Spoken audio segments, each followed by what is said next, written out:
What's going on, guys? Welcome back to my channel. This is Leo's Nerd Talk, and today we're talking about Longlegs. So let's get into that.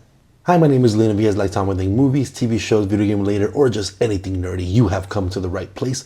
And like I said, we're talking about Longlegs. Without further ado, let's get into the review. I walked into this movie kind of blind. I never watched the trailer all the way through. I saw snippets of the trailer.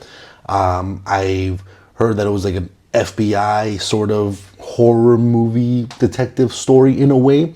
But beyond that, the only really thing I know is that the early buzz was really good about the movie. People were calling it the scariest movie of the year and certain things like that that got me intrigued. Otherwise, I probably would have never even stepped foot into this movie if I just saw the title Longlegs and never watched the trailer. But this movie was really interesting. It was good. I definitely enjoyed it. It was good. Obviously, I'm going to get more into my details and stuff like that, but it's nice going into a movie kind of blind and not knowing what to expect and leaving, for the most part, pretty satisfied. But before I give you my thoughts about Longlegs, make sure to let me know what you guys thought about this movie in the comment section down below. Did you guys enjoy it? Did you guys not enjoy it? Did you guys think it was scary? What did you guys think? Love to hear all of your thoughts in the comment section down below.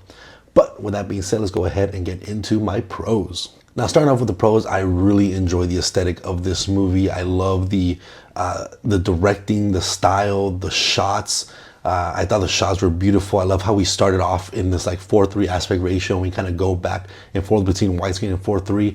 I do think it's kind of something that a lot of directors and movies are doing, pretty recently, where everybody's trying to do that 4:3 aspect ratio for some reason. I do like artistically what it looks like. Sometimes it doesn't really build any intrigue or doesn't really build towards a plot. I do think it works very good in this movie, where a lot of times when you're in that 4:3 aspect ratio, you're in a different perspective or you're in the past and things like that. So I do enjoy how it flips back and forth between the two. I do love the shot decisions here, where everything is just aesthetically pleasing. I love these wide shots where we're just stuck in one certain area and we see people walking around, is not following them all the time. I just love kind of like the graininess of it, the also like the use of lighting and shadows, and yeah, I don't know. There's just something aesthetically that I just really enjoyed about it, that I thought just looked so artistic in the way it was shot and filmed, that I loved every shot design and everything that I was looking on screen. Everything was really enjoyable throughout the entire runtime. And like I said, I love the use of lighting, but I also love the use of like sound. The sound design I thought was really good, where every little noise and little whisper you hear in the background definitely add to that creep factor the entire time, where we have our main character, Lee Hawker. She's an FBI detective, or FBI agent, I should say. And she's sitting in a room trying to, come up with the reason why these murders are happening and things like that. And you just hear like these little creaks of wood in the back, or the little whisper, hearing her name, just Lee. And it just makes you kind of in that realm, and you kind of feel that suspense throughout the entire time. And it just makes it for a very creepy movie. There's not a lot of jump scares that I really enjoyed. That most of the creep factor is mainly from just hearing little things, or seeing people in the background, or going through walls and corners, and clearing out a house and not knowing what's on the other side. It built that suspense, and that just added to that creep factor that I absolutely loved. And I also enjoyed the story here, where it's kind of like a crime thriller or true crime murder mystery horror movie, where you have these mass murders happening out on specific dates, to specific people, and all these dots just connect each other. Like the murder has a specific MO, and you don't know what it is, and it feels a little sinister and satanic, and you start kind of peeling back the secrets of what's going on, and it starts becoming a little bit more satanic and very interesting. And we have our lead actress here, our lead character, that she seems to have this like really interesting intuition on certain aspects of this investigation, and you kind of wonder why. And again, you just start peeling back these pieces, and I think it flowed very well on how you start to peel back and start to learn about what's really going on.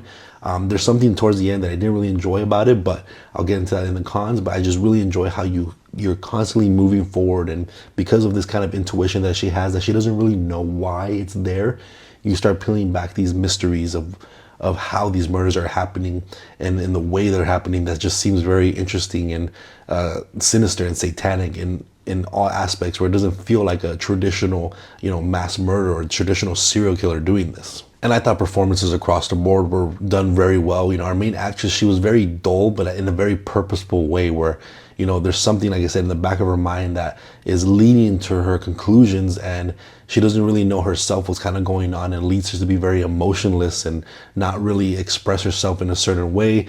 We have like her other partners that I thought were done very, very well, and then one that obviously is a very standout for me was Nicolas Cage. I thought Nicolas Cage did an amazing job in his performance. He doesn't even really look like Nicolas Cage in this movie. They definitely use some like practical makeup and kind of effects on his nose and cheekbones and jaw lines to make him look pretty different. I thought his performance and his look was very creepy and interesting. So that definitely, again, adds to that creep factor, and I very, very much enjoyed his performance and what he added to the story. And overall, I did enjoy, for the most part, how these murders were happening, how our main actress or lead character is connected to all these murders, and the way I just really enjoyed the overall what the actual plot of this is, and how these things are happening in this little town, and why these murders are happening in this specific way. I did enjoy overall what's kind of the overall conclusion of that. And I also really enjoyed the score, alongside with the sound design. The score definitely added to that creep factor, added to the atmosphere of being very sinister, and just kind of that eeriness throughout the entire movie. That I just really enjoyed that the entire time. You're kind of at the edge of your seat and just kind of wondering what's going to happen next, because it definitely throws you for a loop for the most part throughout the entire time. But now heading into the cons, and there's a few things. I overall did enjoy this movie, but there's a couple of things that I want to mention that I thought were not done as well. Number one thing, obviously when it comes to the movie and being people saying the scariest movie of the year, and having that expectation going in and all the early buzz of positive buzz, that definitely leads to a little bit of a disappointment when the movie isn't as scary as people made it out to be. It's definitely a very creepy movie, a very suspenseful movie. I think it is definitely one of the more creepier movies we've had this year. I wouldn't use the word scary. So that's one thing that for sure, people, if you're seeing taglines, reviews and stuff like that on the posters, scariest movie of the year, definitely lower your expectations. It's a very creepy movie, very suspenseful and sinister film, but I wouldn't say it is the scariest. Now, with that out the way, I do think that the overall reveal of what's going on was pretty easy to kind of tell throughout the entire film, throughout the beginning. Obviously, we're following our lead actress, so the connections are very obvious towards the end. In terms of the overall reason why these things are happening, these murders are happening, and how they're happening, I think it would have been a lot nicer and a lot more digestible and more enjoyable if we didn't get a big expedition dump right before the end of the film, where we start kind of gathering the pieces and fully peeling off the mysteries of this. We do get like a two-minute long dialogue of expedition dump of why these things are happening. And I think if we remove that aspect of it and left it the way it was, especially how we find out everything and the way the movie ends, I think would have led for a more impactful ending and more of a suspenseful ending. So I think that expedition dump wasn't necessarily necessary in the film. And while I do enjoy what's happening, again, in terms of like the satanic stuff and sinister stuff, I didn't really like the imagery and the way they kind of portrayed it when it came to like the certain dolls that we see in the film, where they put a black like cloak over it, and it kind of just looks like the nun from The Conjuring. And I thought that was kind of like weird, and the effect of the devil eyes were a little weird, or even like having the shadows behind a couple of the people, and you have like that traditional like goat for the devil with the long horns, and it looks like a goat but it's just in the shadow. I thought some of those things were a little off-putting and didn't really fit with the way the film was kind of structured, and the way it was I don't know, the way it expressed itself. I didn't think those visuals fit properly.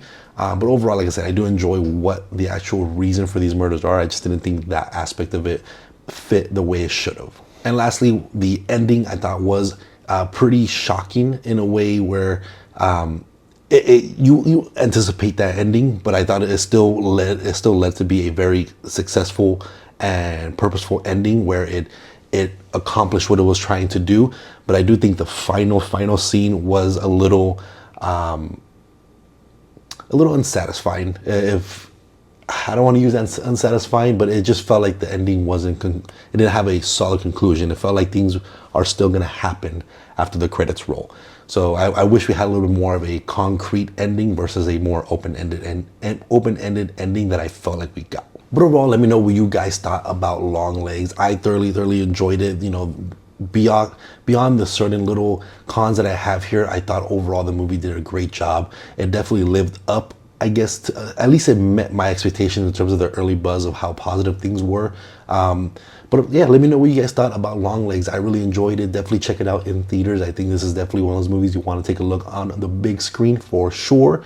But again, if you guys like something movies, TV shows, or video game related, make sure to hit that like and subscribe button, and I'll see you guys on the next review. Thank you.